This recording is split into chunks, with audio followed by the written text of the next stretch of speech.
오늘 우리에게 주시는 하나님의 말씀은 출애굽기 2장 1절부터 10절 말씀입니다.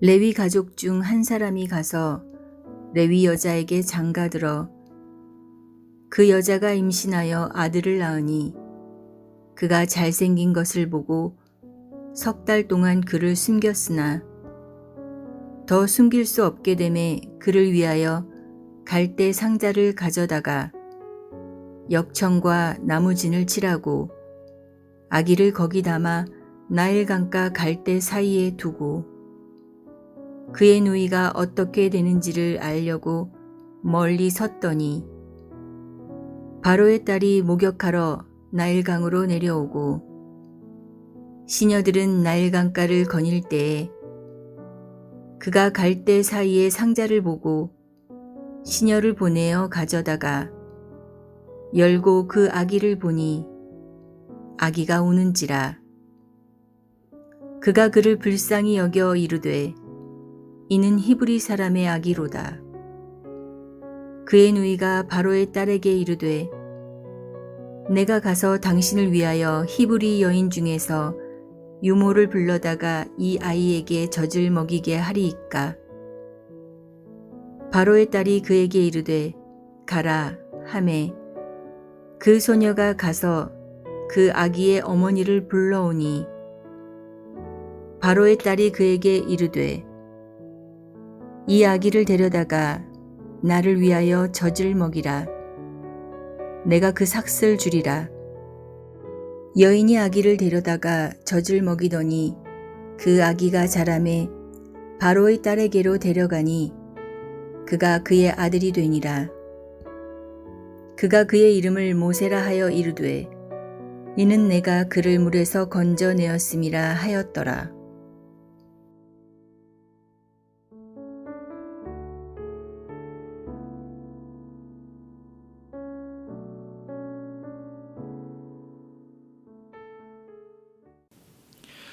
오늘 본문의 내용은 모세의 출생과 죽음의 위기와 그리고 바로의 공주에게 이방된 이야기입니다.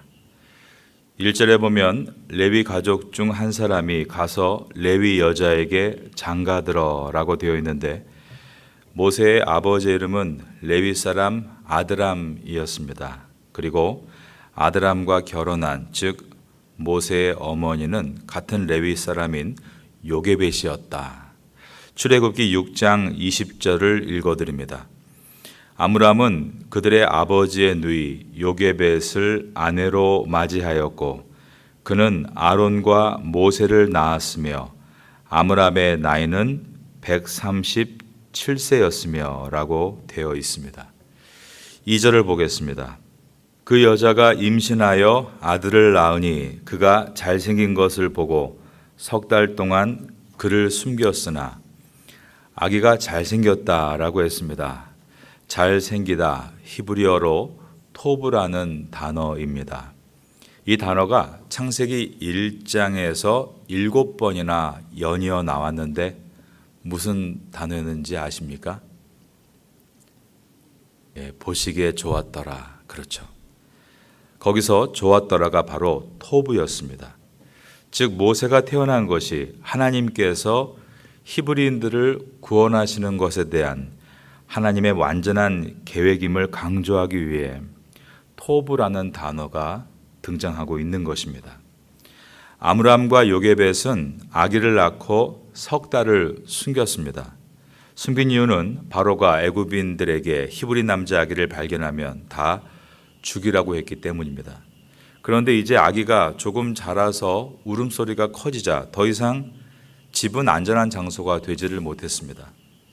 더 이상 숨길 수 없게 되자 갈대 상자에 역청과 진흙을 칠해서 물이 스며들지 않게 한 후에 아기를 누이고 나일 강에 띄웁니다. 3절입니다. 더 숨길 수 없게 되매 그를 위하여 갈대 상자를 가져다가 역청과 나무진을 칠하고 아기를 거기 담아 나일 강가 갈대 사이에 두고 갈대 상자는 나일강에 떠서 갈대 숲을 지나고 있었습니다.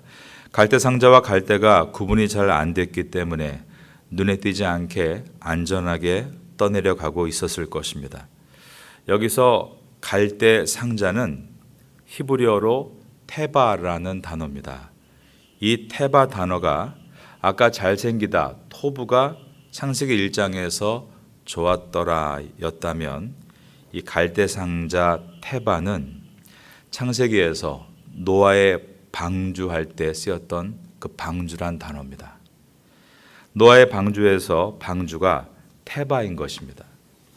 노아의 방주가 한자어로 모방자의 배주자입니다. 네모란 배란 뜻이죠. 그러나 노아의 방주는 상자에 가깝습니다. 배는 두 가지가 있어야 합니다. 첫째는 전진해 갈 수 있는 동력이 있어야 되고, 둘째는 방향을 전환할 수 있는 키가 있어야 됩니다. 그런데 노아의 방주에는 이 두 가지가 없었습니다. 이 배는 출항 때부터 항해와 정박까지 모든 것을 하나님께 맡긴 상자였던 것입니다. 그러므로 방주라는 단어와 갈대 상자가 모두 테바라고 쓰여 있는 것은 아기 모세가 탄 갈대 상자도 오직 하나님의 인도하심으로 목적지에 도착할 것임을 암시하고 있는 것입니다. 오늘 본문인 출애굽기 2장에는 하나님이란 단어가 한 번도 등장하진 않습니다. 그러나 하나님께서 이 모든 것을 이면에서 섭리하시고 인도하고 계심을 보여주고 있는 것입니다. 우리의 삶도 마찬가지입니다. 우리 삶 속에서 하나님께서 아무 일도 하시지 않는 것이 아니라 하나님께서는 지금도 섭리하고 계시고 역사하신다는 것입니다. 이것을 오늘 본문이 말씀합니다. 이 갈대 상자 테바는 지금 나일강을 떠내려가고 있습니다. 아기의 가족은 아기가 살기를 바라는 마음으로 나일강에 띄운 것입니다. 당장은 육지보다 안전하지만 노아의 방주가 출항해서 항해하다가 아라랏산에 정박했던 것처럼 이 갈대 상자도 마침내는 어딘가에 정박해야만 아기가 사는 것입니다. 브루크너라는 신학자가 있습니다. 갈대 상자 이 테바가 애굽인들이 관을 부를 때 사용하는 발음과 비슷하다고 해서 이런 아이디어를 착안합니다. 아기를 강에 띄울 때 시신을 담는 관이 될 곳도 대비해서 부모는 상자를 만들었을 것이다. 참 슬픈 이야기죠. 아기가 탄 갈대 상자가 정박지를 만나지 못하면 관으로 변할 것이기 때문입니다. 이 아기가 탄 갈대 상자를 계속 지켜보는 한 소녀가 있었습니다. 바로 아기 모세의 누이인 미리암입니다. 4절입니다. 그의 누이가 어떻게 되는지를 알려고 멀리 섰더니, 민수기 26장 59절에 보면 아브라함의 처의 이름은 요게벳이니 레위의 딸이요 애굽에서 레위에게서 난 자라. 그가 아므람에게서 아론과 모세와 그의 누이 미리암을 낳았고 라고 되어 있습니다. 그런데 이 상자가 마침 바로의 딸이 목욕하러 나온 곳으로 흘러갑니다. 이 갈대 상자를 처음 목격한 사람은 공주였고 공주의 명령으로 그의 시녀들이 갈대 상자를 공주 앞으로 가져옵니다. 5절입니다. 바로의 딸이 목욕하러 나일강으로 내려오고 시녀들은 나일강가를 거닐 때에 그가 갈대 사이에 상자를 보고 시녀를 보내어 가져다가, 갈대 상자는 출항하고 항해하다가 지금 정박하고 있습니다. 그런데 이것이 복이 될 것인가 화가 될 것인가? 그 상자는 애굽의 왕 바로의 딸 앞에 도착하고 있었습니다. 애굽 왕은 모든 애굽 백성들에게 히브리 남자 아기를 보면 죽이라고 했습니다. 그러므로 바로의 딸이 이 아기가 히브리 남자 아기라는 것을 알게 됐을 때 하인들을 시켜서 죽일 수도 있는 것입니다. 이 장면을 보고 있던 아기의 누나인 미리암이 얼마나 애가 탔을까? 신음소리를 내며 마음속으로 안 돼, 제발 그것만은 안 돼 라고 외쳤을지도 모르겠습니다. 6절을 보겠습니다. 열고 그 아기를 보니 아기가 우는지라 그가 그를 불쌍히 여겨 이르되 이는 히브리 사람의 아기로다. 상자를 열어보니 마침 아기가 울고 있는 것이었습니다. 울고 있는 갓난아기를 보면 불쌍한 마음이 들죠. 그런데 공주와 시녀들이 아기를 보고 히브리 사람의 아기라고 말하고 있습니다. 어떻게 알 수 있었을까? 아기를 싸고 있는 강보를 열어봤겠죠. 그러면 남자 아기인지 여자 아기인지는 알 수가 있습니다. 그런데 히브리 사람이라고 어떻게 알 수 있는 것인가? 그 이유는 히브리 아기들은 태어난 지 8일 만에 할례를 하기 때문입니다. 애굽 사람들도 할례를 합니다. 14살에 합니다. 그러므로 생식기를 보고 히브리 아기인 것을 알았던 것입니다. 그렇다면 이것은 매우 큰 위기 상황입니다. 바로 왕이 모든 애굽 백성에게 사내 아기를 만나면 죽이라고 했기 때문입니다. 그러나 1장에서 우리가 보았던 것처럼 히브리 산파 시브라와 부하와 같이 이 바로의 공주도 비록 아버지의 명령이지만 그것을 거부합니다. 이것은 바로의 명령이 얼마나 부당했었는가를 보여줍니다. 그리고 아무리 왕의 딸이어도 왕명을 거역하면 죽는 것이었기 때문에 이 공주도 히브리 산파와 같이 목숨을 걸고 바른 길을 가겠다라고 결단한 것을 보여줍니다.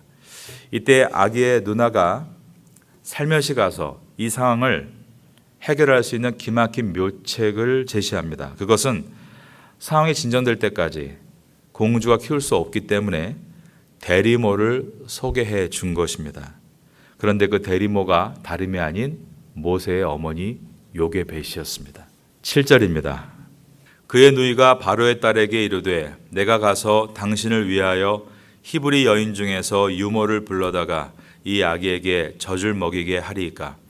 바로의 딸이 그에게 이르되 가라 하매 그 소녀가 가서 그 아기의 어머니를 불러오니 바로의 딸이 그에게 이르되 이 아기를 데려다가 나를 위하여 젖을 먹이라. 내가 그 삭슬 주리라. 여인이 아기를 데려다가 젖을 먹이더니 아기 모세의 어머니는 아기를 갈대 상자에 띄어 보내면서 어떤 마음이었을까요? 이 상자가 강에 빠지지 않도록 역청과 진흙을 바를 때 아기가 이 상자 속에서 물에 젖지 않기를 바라지만 그러나 이 상자가 또한 아기의 관이 될 수 있다는 것도 생각하지 않을 수 없었을 것입니다. 어머니 요게벳이 기도했을 겁니다. 아버지 아드람도 기도했을 것입니다. 비록 어리지만 누나인 미리암도 작은 손을 모아 기도했을 것입니다. 아기 모세보다 3살 많은 꼬마 형 아론도 갈대 상자에 손을 얹고 기도 흉내를 냈을지 모릅니다. 제가 이런 문학적인 상상을 말씀드리는 이유는 기도를 강조하기 위해서입니다. 여러분, 우리의 기도가 얼마나 귀한 것인가.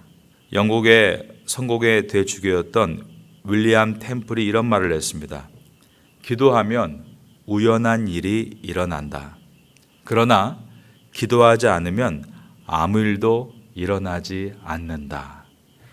아기를 태운 갈대 상자는 구원의 방지가 될 수도 있고 죽음의 관이 될 수도 있었습니다. 그럴 때 우리가 드리는 기도는 윌리엄 템플의 말과 같이 우연을 만들어낸다는 것입니다. 기도가 바로의 공주를 만나는 우연을 만들어냈고 그때 마침 아무것도 할 수 없을 것 같은 미리암 꼬마 아이가 우연히 그 앞에서 공주에게 말을 건네고 어머니를 대리모로 연결시키고 바로의 공주의 힘과 권력 아래서 가장 불안전한 곳에서 아기를 키우던 요게벳이 이제는 가장 안전한 곳에서 자기 아기를 마음 놓고 키울 수 있는 이 우연은 오직 기도를 통해서 가능했던 것이다. 우린 이것을 깨닫게 되는 것입니다. 얼마나 감사했을까. 9절에 보면 이 요게벳은 자기 아기를 키우면서 양육비까지 받았습니다. 이러한 우연은 기도하는 사람에게 나타나는 것입니다. 이 새벽에 나와 기도하시는 여러분에게도 슬픔이 변하여 이러한 기쁨이 있게 되기를 주님의 이름으로 축원합니다. 이제 어머니와 아기가 헤어져야 할 시간이 왔습니다. 우리도 기뻤던 일이 있으면 또 그것이 지나가고 또 아쉽고 슬픈 일들이 있는 것이죠. 그것은 늘 우리에게 반복되는 것입니다. 그러나 우리 너무 슬퍼하지 않으면 좋겠습니다. 왜냐하면 우리의 모든 것은 오직 하나님의 큰 섭리 가운데 그분의 일하심을 따라 가고 있기 때문입니다. 이 아기의 이름이 어머니의 손에서 바로의 공주에게 넘어갔을 때 모세라는 이름이 지어지게 됩니다. 10절입니다. 그 아기가 자라매 바로의 딸에게로 데려가니 그가 그의 아들이 되니라. 그가 그의 이름을 모세라 하여 이르되 이는 내가 그를 물에서 건져내었음이라 하였더라. 이스라엘 백성이 애굽의 고센 땅에서 건져냄을 받습니다. 그런데 오늘 본문은 같은 단어가 사용되면서 아기 모세가 나일강의 갈대 상자에서 건져냄을 받음으로 앞으로 이 역사가 어떻게 흘러갈 것인가를 암시하고 있습니다. 모든 역사는 하나님의 주권 속에 있다는 것을 보여주고 있는 것입니다. 그것은 우리 개인에게도 마찬가지입니다. 우리의 인생이 지금 날강에 띄어진 네모난 상자와 같은 인생이라 할지라도 그 상자가 흘러가는 마지막 정박지는 이미 주님의 주권 속에 있다는 것을 기억한다면 우리는 그렇게 절망하고 포기하고 아무것도 하지 않는 것이 아니라 어떤 때에는 미리암과 같이 그 배를 따라가거나 어떤 때에는 요게벳과 같이 배의 역천을 칠하고 있거나 어떤 때에는 비록 작지만 작은 꼬마 아기 아론의 기도와 같이 기도하고 있을 때 그 모든 것들은 다 주님의 주권 속에서 주님의 뜻을 이루는데 귀하게 사용되는 것입니다. 은혜의 수요일을 열어가시는 우리 모두가 될 수 있기를 마지막으로 예수님의 이름으로 축원합니다.